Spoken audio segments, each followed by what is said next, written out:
Olá pessoal, tudo bem? Bem-vindo então a mais uma aula. O meu nome é Danilo e hoje a gente vai falar sobre um assunto muito interessante, que é sobre automação. Tá legal? Falaremos hoje então sobre integração contínua, que é uma junção de todas as ferramentas que a gente já veio utilizando na nossa parte aqui de JavaScript Node.js, criando todo esse sistema. Hoje chegou o momento de nós começarmos a utilizar tudo de forma automatizada, fazendo um deploy, fazendo ali, pegando seus dados e colocando lá no seu servidor de uma forma muito mais simples, muito mais suave, e que você pode deixar essa responsabilidade na mão do seu gestor, tá legal? Não deixar na mão do desenvolvedor, deixar na mão do gestor diretamente. Ele vai ter a responsabilidade de decidir para qual servidor vai mandar então aquela tecnologia ou aquela continuação daquele processo do sistema que está sendo desenvolvido, tá legal? Então a intenção da aula de hoje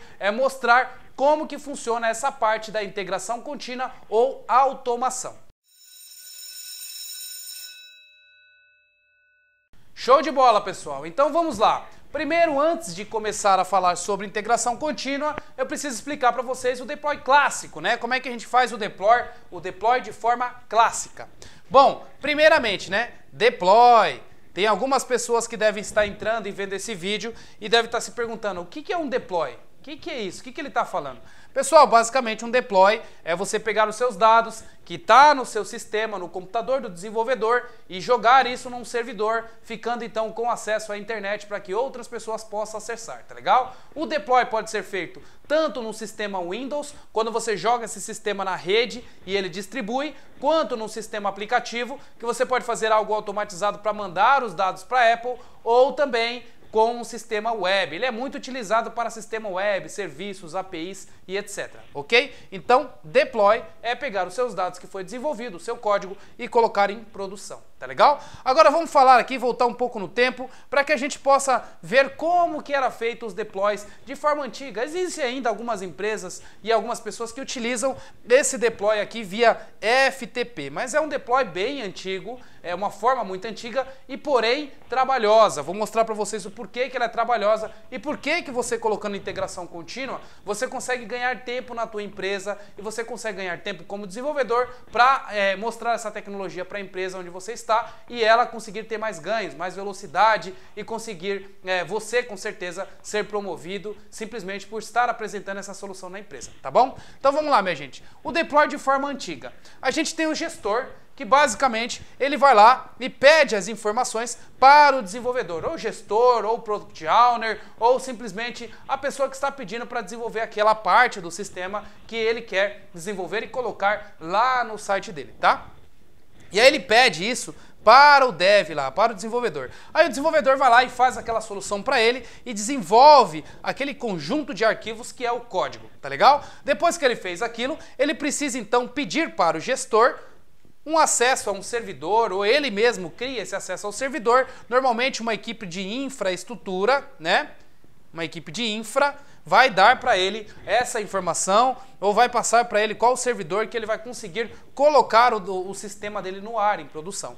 E aí, quando ele chega e tem esses dados, ele pega esse código e faz ali a transferência de arquivos, né? E ele transfere, ok? Os arquivos via protocolo FTP. Então ele pega esses arquivos aqui que está na máquina dele, via protocolo FTP, utilizando algum client ou qualquer tipo de sistema para você fazer transferências de arquivo na internet, você consegue jogar os seus arquivos até o servidor. Tá legal? E aí vamos imaginar que você tem um sistema grande. Agora vamos pensar grande, tá? Vamos pensar grande. Não é um sisteminha pequeno, não. Você tem um sistema grande que ele tem um monte de servidores distribuídos. Agora pensa isso, gente, sendo feito em sistemas que são altamente escaláveis. Se esse sistema aqui sai fora do ar, se esse servidor, ele já escala para esse, ou seja, você tem 3 servidores para aguentar a quantidade de acessos que você vai ter, tá legal? Agora olha só, esse modelo aqui sem ter automatização. Esse modelo, a pessoa simplesmente vai pegar o sistema dela, vai fazer um FTP que vai chegar a esse servidor. Depois ele tem que fazer um outro FTP para chegar a esse outro servidor. Depois ele tem que fazer um outro FTP para chegar a esse outro servidor. Ou seja, ele tomou 3 ações para colocar os dados em servidores diferentes. Seja ele um servidor de dev, um servidor de teste e um servidor de produção, ou seja ele 3 servidores de produção para aguentar a escalabilidade, tá legal? Então ele fez isso daqui, 3 processos repetitivos para conseguir fazer o deploy dele, tá legal? Mas ele conseguiu colocar e ele vai lá e avisa o gestor, pronto pessoal, tá tudo pronto, tá no ar, tá funcionando. E esse primeiro deploy aqui aconteceu. Aí o gestor ele vai testar, então ele entra no seu site, ele entra por esse servidor. Aí ele testa o sistema por esse servidor começa a dar alguns problemas. Aí de vez em quando ele fala para o dev, cara, o sistema que você fez está dando problema, está dando alguns erros, você precisa corrigir. Aí ele vai lá e vai testar. Quando ele vai testar, ele cai nesse outro servidor aqui, entendeu? Quando ele cai nesse outro servidor, esse servidor tá certo, mas esse tá errado. Aí ele fala, poxa, tá funcionando. Aí ele fala pro gestor, tá funcionando. Aí o gestor testa, cai nesse outro servidor aqui, ó. Aí, quando cai nesse servidor com o gestor, tá funcionando. Aí o gestor fica assim meio maluco. Não, mas aquela hora não funcionou e agora tá funcionando. Aí ele fala pro dev, checa de novo. Aí o dev testa, cai no terceiro servidor. Esse terceiro servidor dá um erro diferente. Aí fica aquela conversa de maluco, porque o desenvolvedor fala pro gerente, o gerente fala pro desenvolvedor, aquele negócio fica e dá uma confusão e nada se acerta. Tá legal? Ou seja, você está fazendo o processo da tua empresa ou a empresa onde você está trabalhando errado. Porque você simplesmente está deixando esse processo que seria de qualidade, verificação, na mão de uma pessoa. E o ser humano ele é suscetível a erro. É por isso que ele automatiza. É por isso que ele usa máquinas. Ele usa máquinas porque as máquinas, do jeito que ele programou, vai ser do jeito que vai ficar no servidor. Então, se ele programou do jeito correto, esse servidor, a réplica desses servidores vão estar corretos. E quando o gestor entrar, a mesma versão que está em um, está no outro e está no outro. Imagina só, gente, 3 servidores diferentes e esse desenvolvedor, por algum acaso, esqueceu de fazer deploy nesse. Ele fez o deploy nesse, mas ele não fez nesse. Esse tipo de erro acaba acontecendo, tá legal? Então a gente precisa tomar muito cuidado nesse tipo de processo de deploy utilizando o FTP sem ter automação, tá legal? O que eu quero mostrar para vocês hoje com integração contínua é como automatizar isso, como deixar isso de uma forma mais simples, mais suave, onde o gestor toma conta dessa parte. O desenvolvedor ele somente vai fazer ali um trabalho de desenvolvimento e operação, DevOps. Ele, mais uma pessoa de infraestrutura, vai criar uma parte, uma tecnologia, onde ele dá na mão do gestor e o gestor fala assim, ó, bom, eu quero fazer deploy nesse servidor. Ele, pum, dá um clique, faz o deploy. Agora eu quero nesse, dá um clique, faz nesse. Agora eu quero nesse, agora eu quero em todos, clica lá, ele faz em todos, entendeu? Então, automatizar esse sistema, ok? Beleza, fora o trabalho que você tem em fazer ali 3 deploys de uma vez só, ok? Então essa daqui é a forma clássica de se trabalhar, a forma manual, onde você acaba perdendo um pouco de tempo, tanto de teste quanto de desenvolvimento até colocar os seus dados no servidor. Fora, gente, sem contar o teste que está sendo feito manual. O gestor, ele entra manualmente para testar isso, manualmente para testar isso e manualmente para testar isso aqui. Ou seja, o seu processo vai para o beleléu, ok? Beleza, agora vamos ver como que a gente faz o deploy contínuo, tá legal, gente? O deploy contínuo, damos então todo o poder para o gestor fazer aquilo que precisa ser feito. O gestor vai ser responsável por clicar no botão que vai fazer então esse processo de automatização, fazer ali toda a engenharia necessária para fazer o seu deploy. Para fazer então um processo de deploy contínuo, você, o desenvolvedor, né, vai ter ali que conhecer um pouco sobre Shell Script, tá legal? Sobre Shell Script, que eu vou explicar um pouco para vocês. O Shell Script ele vai fazer a integração ali, se você estiver no Unix, né? Você pode utilizar o Shell ou os comandos do DOS para fazer a integração de todos os dados que tem do seu sistema de forma automatizada. Outra ferramenta que vamos utilizar então é o Jenkins, tá legal? E essa ferramenta Jenkins, ela vai ser responsável para interagir, para deixar ali uma forma mais simples, para que o gestor só possa clicar nos botões para startar o servidor de automatização, mandando assim os dados para os servidores de forma escalável, tá legal? E aí, gente, para fazer isso, precisamos então de uma integração entre o dev e o profissional de infraestrutura, né? De infraestrutura. Deixa eu colocar aqui infra, tá legal? Criando então um sistema chamado DevOps, que é o quê? Desenvolvimento e operações trabalhando em conjunto, tá legal? Gente, existe um conflito muito grande quando você está na área de tecnologia trabalhando em equipe, conflito entre desenvolvedores e o pessoal de infraestrutura, porque muitas vezes o desenvolvedor fala que fez o deploy no servidor, mas o profissional de infraestrutura fala que não foi feito, e aí entra naquele conflito de o desenvolvedor falando que fez aquela tarefa e o cara de infraestrutura falando que não foi mandado no pacote do desenvolvimento para o servidor, ou seja, fica numa briga danada e ninguém resolve o problema. Agora, quando você faz uma integração entre o desenvolvedor e o profissional de infraestrutura criando desenvolvimento e operações trabalhando em conjunto, DevOps, você então consegue automatizar os processos, criando então o deploy contínuo, tá legal? E assim o negócio começa a ficar muito mais interessante e muito mais fácil para que o gestor possa então fazer o seu deploy de uma forma muito mais automatizada. É aí que entra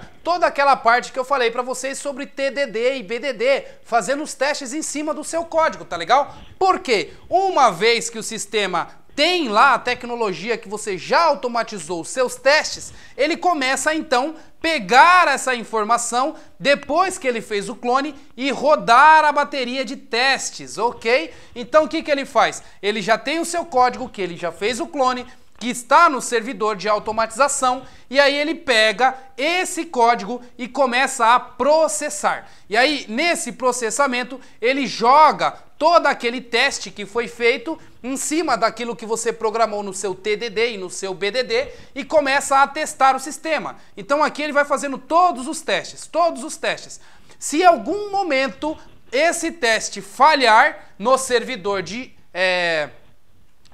um servidor de automação, o que vai acontecer? Ele vai retornar no shell script um código 1 ou um código 0. Retornando então o código 1, ele vai retornar que deu erro. E uma vez retornando que deu erro, o que vai acontecer? O Jenkins automaticamente vai entender que aquele job, aquele processo que você mandou rodar no servidor, deu problema. E aí quando ele deu problema, ele para por ali e ele não faz ali um start de uma próxima ação. Ele para nessa ação. Imagine o seguinte, minha gente, que você tem algumas ações aqui, ó. Ação 1, que ele vai fazer o clone. Ação 2, que ele vai testar o código. Ação 3, que ele vai fazer um deploy num servidor. Ação 4, que ele vai testar aquele servidor. Ação 5, que ele vai testar o código, ele vai jogar o código nos outros servidores, e ação 6, que ele vai simplesmente testar tudo que foi feito. Então imagina todos esses processos aqui, ó, um após o outro em um servidor de automação. Então a primeira coisa que o gerente vai fazer é: eu quero fazer um deploy, servidor de automação, faça isso para mim. Aí o servidor de automação vai lá no repositório, pega o seu código, faz o clone, ou seja, processo número 1. Fez ali o processo número 1, ele tenta rodar os testes. Processo número 2. Falhou o teste, ele para aqui e alerta todos os desenvolvedores falando que o sistema está com problema no teste. Uma vez que o sistema está com problema no teste, o problema não foi para a produção, ou seja, a pessoa conseguiu resolver antes. Não chegou aqui nesse caso, que o desenvolvedor já fez o deploy diretamente via FTP no servidor e quem está pegando o erro é o cliente, quem está pegando o erro é o pessoal que está fazendo o checkout, o pessoal que está comprando, está pegando erro no seu site. E aí ele vai falar o quê? Ah, nossa, esse site é uma porcaria, dá um monte de erro. Por que isso acontece? Porque você não automatizou a tua empresa, tá legal?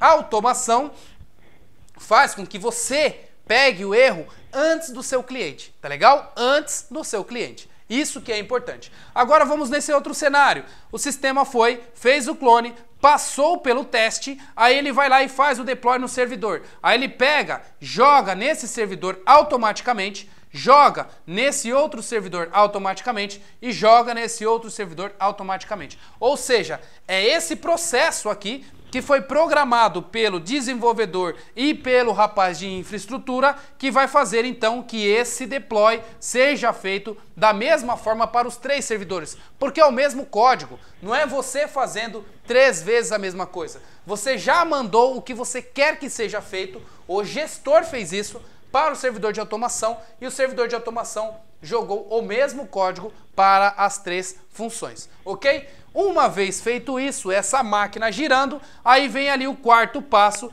que é testar esses dados aqui. Então ele consegue abrir o browser do computador aqui no servidor de automação e testar ponto a ponto, fazendo então o BDD, que então o desenvolvedor programou junto com a pessoa de qualidade lá, né, junto com o QA dele. Depois que isso foi feito, ele passa no quarto passo, depois ele passa pelo quinto e pelo sexto passo, deixando então tudo mais de uma forma contínua, ou seja, esse sync aqui passa a ser válido, porque você consegue fazer vários outros tipos de sync, ou seja, sincronizar os servidores.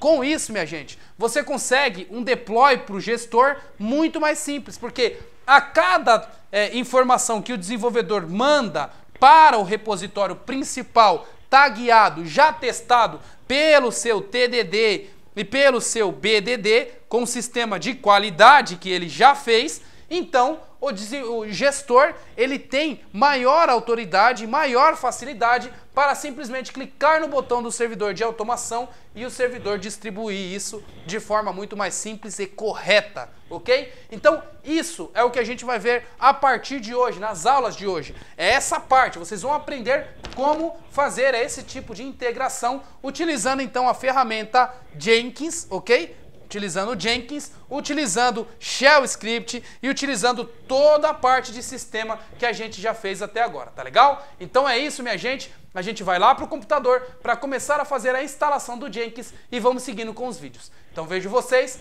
lá no computador. Boa, pessoal, de volta então aqui no computador. Bom, vamos lá, clareando as coisas. Aulas necessárias que vocês vão precisar para entender o que eu estou falando nessa aula. Vocês precisam entender todas essas sequências de aulas aqui para que você possa entender o que eu estou falando, tá legal? Essa parte aqui de deploy, você começa a entender nessa aula. E aí, seguindo ela, eu estou falando outras partes aqui de padrão de arquitetura, até vocês começarem a entrar também em fazendo teste ali, ó, que é essa parte de corrigindo testes, que é essa parte de TDD e BDD. Tá vendo aqui, ó, modelo de teste... testando modelo, ó, fazendo sobre TDD e etc.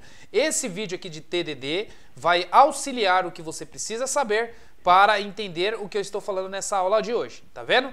E outra coisa, aqui eu tenho uma outra aula falando sobre BDD, quer ver? BDD. Ó, aqui também, ó, essa aula falando sobre BDD vai fazer com que você entenda os testes necessários que eu estou falando sobre essa aula também aqui de automatização e integração contínua. Essas outras partes de cache, performance e varnish também é necessário para que você possa entender que tudo isso pode ser automatizado em um pacote, tá legal? E é isso que eu quero mostrar para vocês também. Em toda forma, vocês podem marcar uma aula particular, que eu vou fazer uma consultoria para ajudar vocês e fazer com que vocês vá mais longe com esse projeto, ok? Beleza, minha gente? Então, vamos lá. Primeira coisa que você precisa fazer é instalar o Jenkins, ok? Se vocês entrarem lá em jenkins.io e procurarem, só procurar no Google assim, ó, instalar Jenkins. Quando vocês procurarem isso no Google, já vai aparecer para vocês como que você pode fazer a instalação do Jenkins. Ou então você colocar assim, ó, melhor, Jenkins install. Jenkins install. Quando você colocar essa informação, vai aparecer para vocês aqui, ó, esse link que é o link que eu acabei de abrir aqui, ok? Uma vez com esse link aberto, você vai então começar a fazer a instalação do seu Jenkins.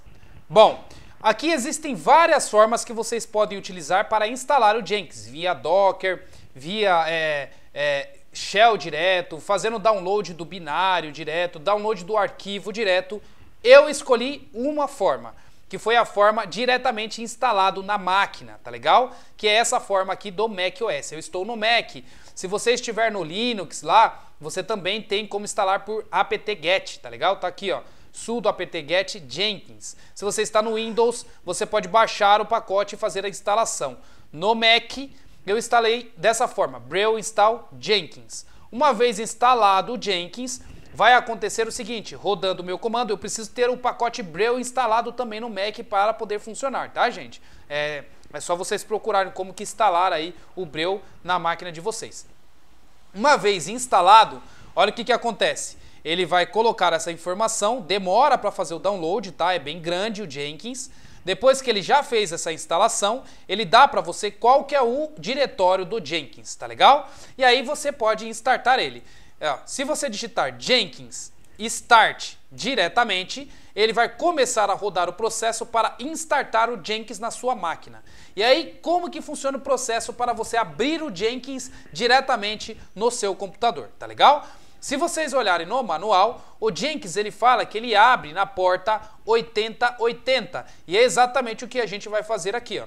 Vai abrir ele na porta 8080. Então, tá aqui funcionando os meus dados e vou abrir agora o Jenkins, tá legal? Então, tá carregando aqui, ele já starta o servidor na minha máquina, ou seja, começa já a partir daí funcionar o Jenkins para mim. Então, aqui ele está começando a carregar o Jenkins e neste momento o que eu vou fazer? Eu vou mostrar só para vocês um overview geral do que é o Jenkins, para depois na próxima aula a gente começar a automatizar os processos. Só para a aula não ficar muito extensa também, tá legal? Então, a ideia do Jenkins é automatizar processos que tem na tua máquina. Também a bateria do meu computador está acabando aqui.